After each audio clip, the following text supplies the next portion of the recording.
Mesto v disciplini, ki bo prihodnje leto tudi v Parizu, bi vprašal, ali je to zacelilo rane iz slaloma? Sigurno sem pozabila na trpljenje v slalomu, ampak ja, res tak lep zaključek svetovnega prvenstva in jaz sem res presrečna, da se je to zaključilo. Če greva po vrsti, zjutraj v kvalifikacijah 13. čas, potem dvakrat zanesljiva zmaga, polfinale pa za infarkt. Ja, očitno 13, mi je prinesla danes srečo.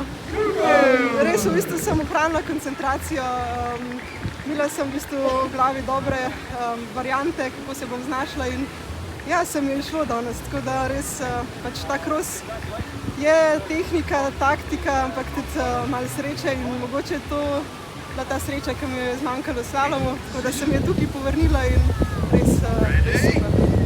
Osmina finala, četrtfinale ste štartali, ko ste izbirali povsem levo in tam ste si takoj pridobili lepo prednost, da ste potem dokaj umirjeno šli, potem pa dvakrat v sredi je težje. Ja, verjetno mi je bilo lažje v prvih krogih, zato ker sem prva izbirala in leve pozicije so bile hitrejše.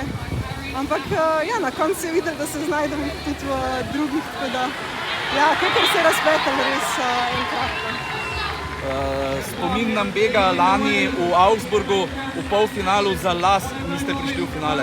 Tokrat se je to uresničilo in kaj to pomeni zdaj?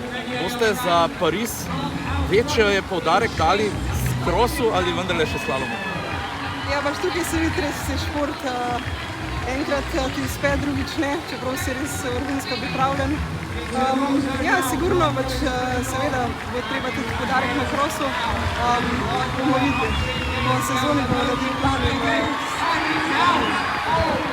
V kolikšni meri vam je za bronasto medaljo pomagal Jernej Abramič, vaš trener, ki vam je čoln nesel za finale na start?